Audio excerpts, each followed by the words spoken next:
Hey guys, this is the Pixel XL, and Google says it has the best smartphone camera in the world.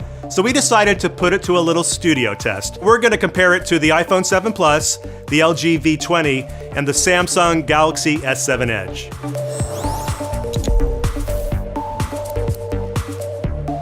We created a little setup in our video studio. First we're gonna shoot in low light, and then we're gonna switch to basically perfect studio lighting. Now, as far as settings, every camera has been set to auto. We've also left HDR on and turned flash off. Also, for the phones with two lenses, we're only using the standard lens. After everything's done, we're gonna put all the images on a computer and go through everything to pick the best ones.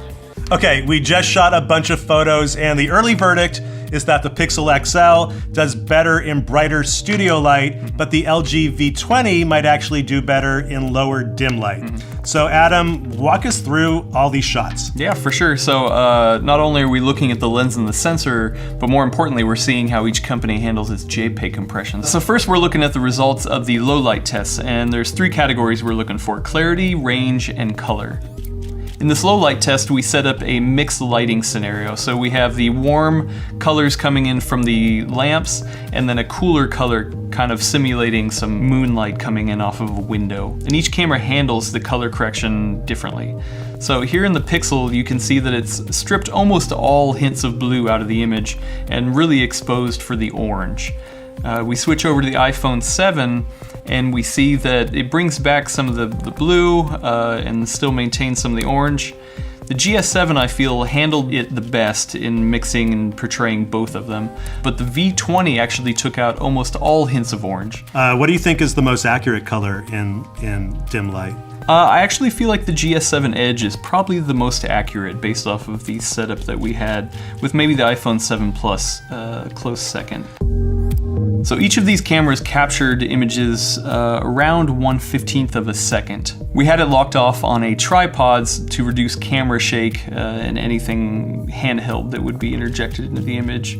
On the Pixel, you can easily see the word Fujica here on this camera. Yeah, it's pretty crisp. If we switch over to the iPhone 7 Plus, we start to see, you can't really make that out. That does not look good. There's no definition there. Yeah, it's starting to kind of blur together. And the same goes for the GS7 Edge. When we switch over to the V20, we see everything very sharp. And when we place the V20 side by side with the Pixel, we see both are very crisp and clear in terms of the words, but if you start to see the line at the top, there's a lot more of a jagged edge on the Pixel. And I think that's because Google, in their default auto, is putting a lot of sharpening in the image. Right. To overcompensate maybe some of the lack of the sharpening on the lens. Right, but just based on pixel clarity, you really can tell the V20 does a better job in low light. Yeah. Now we're looking at the Pixel versus iPhone 7 Plus, and yeah, you could really tell just by looking at that writing on the camera, Pixel has so much more definition. Yeah, you can't really make it out on the iPhone, but you can see the iPhone is trying to add some sharpening in the post, but it's not doing a very good job.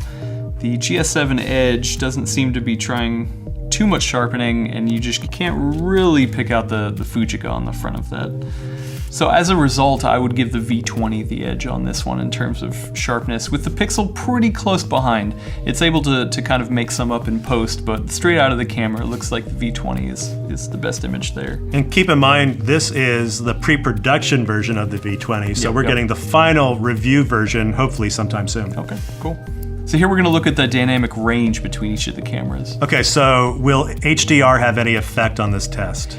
Yeah, we wanted to keep HDR on, mostly because each camera has it by default on, but also you're going to retain a lot more information by taking multiple photos and kind of mashing them together to get the most information in each still. So let's check out the histogram on this. So on a histogram, the left part represents all of the dark areas of the image, where on the right represents all of the bright areas of the image. So here on the Pixel, you can see this real sharp spike all the way to the left, meaning that the blacks are getting crushed.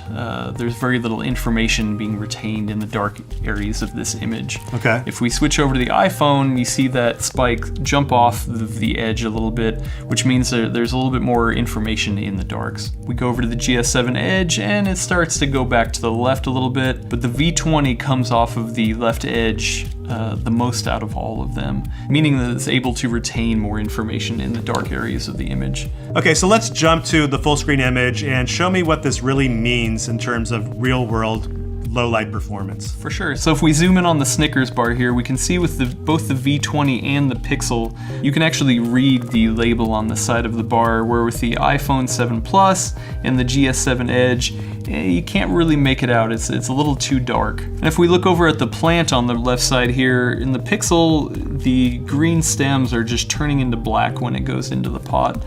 The iPhone 7 Plus, you can see green a little bit further. The GS7, it's starting to fade into black again, but the V20, you definitely see a lot more green before it hits the pot, as opposed to the Pixel. The edge here I would still give to the V20 in terms of dynamic range. So it seems like the big takeaway here is that the V20, which isn't even released yet, actually has superior low light performance, but the Pixel comes really close, and then the other two are falling a bit behind. Yeah, I mean, in terms of a camera smartphone, the one I would have in my pocket in a low light scenario would be the V20. The Pixel is not bad, but the V20 I feel like excels in both dynamic range and clarity for sure. Got it. So what about the full lighting scenario with all of our studio lights turned on? So we're gonna go through the same categories here of color, clarity, and range. So if we start off with the Pixel here, we can tell that the colors are popping pretty well, but it's not overly saturated. If we switch over to the iPhone 7 Plus, we get a little bit more of an orangish tinge here. The GS7 Edge also has a little bit of a yellow tinge, where the V20 and the Pixel both seem to be skewing a little bit on the cooler side. Okay, so I'm looking at Pixel versus V20, and I personally like the colors on the Pixel more. They look more vibrant and saturated. They're just a little bit more impressive. Compared to how this actually looks in real life, I would definitely prefer the Pixel over the V20. Compared to the GS7 Edge, once again, you're starting to get into this yellow-greenish, and the iPhone 7 Plus is really washing out all the colors and desaturating the image in a way that, once again, the Pixel looks way better to me. Yeah. What about you? Me too. And also, I know this is a different criteria, but I'm just seeing more definition in Pixel relative to iPhone 7 Plus and GS7 Edge. Yeah, so that can kick us off to the next category of clarity, and if we look at the iPhone 7 Plus versus the Pixel, you can't even tell the individual strands of fuzz on our little Android guy here. The GS7 Edge, the same thing. It's almost kind of making it an abstract painting in a way that is not very pleasant. The V20 definitely brings back some of that clarity. You can kind of see the texture on the skin, but the Pixel definitely has more detail here. If we move over to the Coral, we kind of see the same results. The Pixel has a lot of clarity compared to the V20. Yeah, it almost looks like the V20 has fewer colors to work with, like it has less color depth. Yeah, it could, and especially compared to the GS7 Edge. Not only is the clarity taking a hit, but yeah, we're not seeing a variance in the different kinds of oranges that we see in the Pixel. The iPhone 7 Plus is overexposing it a little bit, but it's still not a clear picture at all. Far and away, the Pixel is the best with full light when it comes to clarity. So moving on to the dynamic range of each image. So we saw with the Pixel, the GS7 Edge, and the V20, it tended to underexpose the images a little bit, where the iPhone 7 Plus is very much pushing a little bit more on the right of the histogram, kind of exposing it a little higher. If we go back to looking at the left side of the image, the Pixel once again is losing some of the information in the blacks. The iPhone 7 Plus, there's plenty, the GS7 and the V20 still retain some of that dark information, where the Pixel is starting to lose it for some reason. All right, so what does all this dynamic range information really mean when you're taking the shot and then using Instagram to apply filters? So yeah, you don't want the camera to lose any information. You want the most information coming into those editors so that you can make those choices rather than the camera. Right. Okay, so we've seen all the photos shot in the brighter studio lighting. If you had to pick your favorite, what would it be? Clear and away, it's the Pixel. Even though it loses some of that information, the dynamic range, the color and the clarity are just far and above what I would want from the rest of the phone. So the Pixel is definitely the clear winner here. Okay, that's what we learned from basic studio shots, but you have to keep in mind that we didn't shoot video and we didn't use the